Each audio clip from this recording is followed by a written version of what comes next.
Terima kasih pemirsa, masih bersama kami di iNews Malam. Kenaikan harga beras membuat daya beli konsumen menurun, mengakibatkan omset pedagang beras turun hingga 30%. Kepala Badan Pangan Nasional Arief Prasetyo Adi menekankan impor beras untuk menjaga cadangan pasokan pun alami beberapa kendala.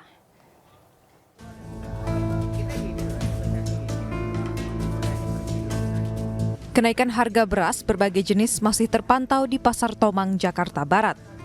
Beras medium yang sering diminati masyarakat kini di kisaran Rp14.000 per kilogram yang semula dijual dengan harga Rp9.000 per kilogramnya. Sementara beras premium berada di kisaran harga Rp18.000 dari harga semula Rp11.000 per kilogram. Kenaikan harga beras disebabkan oleh petani yang gagal panen sehingga beras mengalami penurunan pasokan. Akibat kenaikan harga beras yang sudah berlangsung hampir 1 bulan terakhir, para konsumen mengurangi pembelian yang mengakibatkan penurunan omset penjualan. Banyak kenaikan ini pemasukannya seperti apa? Kurang dong, kan banyak apa tuh? Banyak operasi pasar kan. Menurunnya berapa persen, Pak? Kira-kira, Pak? Ada lah 20-an kali, 20-30 Pak. Sementara itu, Kepala Badan Pangan Nasional Arief Prasetyo Adi menjelaskan kendala beras impor masuk ke Indonesia untuk mencukupi stok beras adalah akibat proses bongkar kapal yang membutuhkan waktu. Beras impor tahun 2023 yang dapat terrealisasi hanya 2,3 juta ton. 2 juta ton dari penugasan impor tahun 2023 dan 300.000 ton merupakan carry over atau pengalihan dari kuota tahun 2022. Sedangkan untuk kuota tambahan 1,5 juta ton di tahun 2023 belum dapat terrealisasi di tahun tersebut, melainkan carry over ke tahun ini. Jadi kita masih mempersiapkan yang 1,5. Jangan ngomong 1,6, 1,5 itu ngos-ngosan nyarinya. Gitu. Jangan punya pikiran, wah ini harus impor, enggak. Kita itu sekarang benar-benar mengatur. Kita juga harus lihat waktu bongkar. Kan udah saya jelasin, cara bongkar itu nggak sesimpel yang dipikirkan. Kapan-kapan saya ajak bongkar ya ke pelabuhan. Arief juga menekankan pemerintah melalui Perum Bulog setidaknya harus bisa mempertahankan stok cadangan pangan pemerintah atau CPP beras minimal 1,2 juta ton. Tim Liputan iNews melaporkan. Penjualan beras Bulog murah di kantor wilayah Bulog NTB diwarnai protes warga yang tidak mendapat jatah. Sementara ratusan warga Kulon Progo, Yogyakarta berebut untuk mendapatkan beras, telur, bawang hingga minyak goreng murah di Pasar Wates.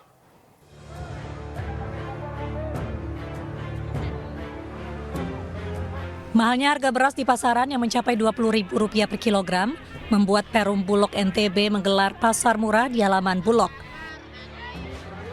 Namun banyaknya warga yang datang tidak sebanding dengan jumlah beras yang disediakan. Akibatnya banyak warga yang kecewa dan protes lantaran tidak mendapat jatah beras. Sempat terjadi adu mulut antara warga dengan pegawai Bulog. Banyak juga peminatnya, bukan? Nah, karena kan perbandingan harga di pasar kan jauh sekali. Berapa? Di pasar kan 16.000. Nah, kalau di sini kan murah, dapat 11.000 lebih lah. Sementara itu ratusan warga Kabupaten Kulon Progo, Yogyakarta Kamis siang rela berdesak-desakan di depan Pasar Wates untuk mendapatkan berbagai sembako yang dijual murah. Salah satunya yaitu beras. Bahkan beras program stabilisasi pasokan dan harga pangan yang disediakan langsung ludes dalam waktu 1 jam. Warga yang tidak kebagian beras SPHP terpaksa membeli beras pulen atau premium dari Gapoktan yang dijual seharga Rp70.000 per kilogram atau Rp14.000 per kilogramnya.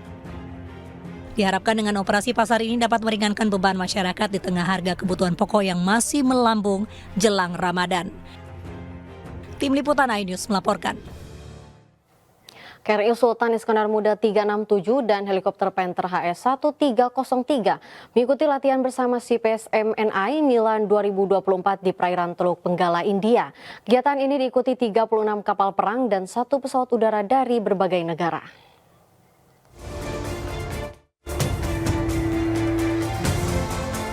Dalam latihan bersama Sipaes MNI Milan 2024, KRI Sultan Iskandar Muda 367 melaksanakan latihan dalam Maritime Security dan Combat Capability di perairan Teluk Benggala, India.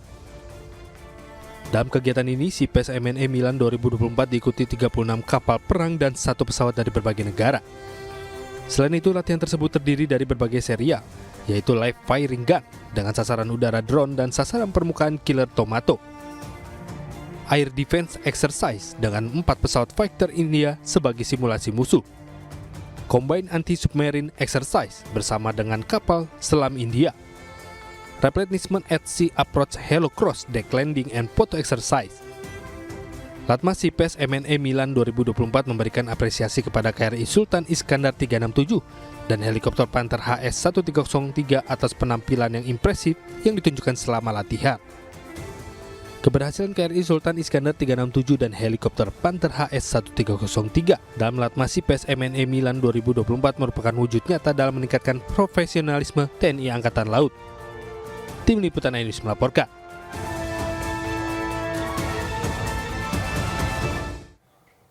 Kemenparekraf menyerap aspirasi para pelaku usaha pariwisata dan ekonomi kreatif di Provinsi Gorontalo.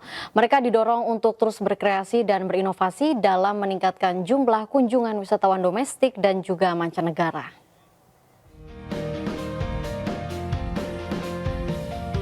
Lebih dari 20 komunitas lintas sektor di Gorontalo bertemu dengan Menteri Pariwisata dan Ekonomi Kreatif Sandiaga Uno dalam kegiatan netas, yaitu nemuin komunitas di Rumah Marle, Kota Gorontalo.